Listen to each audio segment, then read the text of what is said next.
रोजचे प्रतिबिंब, शांतता आणि प्रसन्नतेच्या दिशेला.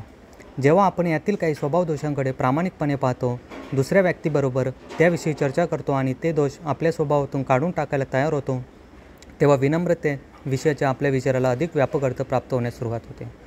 12 पायऱ्या व 12 रूढी. पान नंबर 74. माझी प्रसन्नता भंग करणारी परिस्थिती जेव्हा निर्माण होते, तेव्हा त्या परिस्थितीतील माझी जागा निश्चित स्पष्ट होण्यासाठी मी देवाकडे मदत मागतो. मला होणारा त्रास देवाकडे मदत मागण्यासाठी वारंवार उद्युक्त करतो. हतबलता मान्य करून तिच्या स्वीकारासाठी मी नम्रतेने प्रार्थना करतो. परिस्थितीमध्ये माझ्या चारित्र्य दोषाचा कितपत सहभाग होता याचा शोध घेण्याचा मी प्रयत्न करतो. मला अधिक संयम ठेवायला पाहिजे होता का?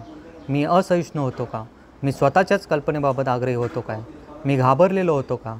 जेव्हा माझे दोष प्रकट होतात तेव्हा मी स्वतःवरील भरवसा बाजूला ठेवतो आणि माझे दोष, माझ्या उणीवा दूर केल्या जाव्यात यासाठी परमेश्वराची नम्रतापूर्वक आलवणी करतो. परिस्थिती कदाचित बदलणार नाही, पण मी जसजसे नम्रतेचे आचरण करू लागतो तसा माझा भरवसा माझ्यापेक्षा उच्च शक्तीवर ठेवून शांतता व प्रसन्नता या नैसर्गिक फायद्याचा आनंद मी उपभोगतो.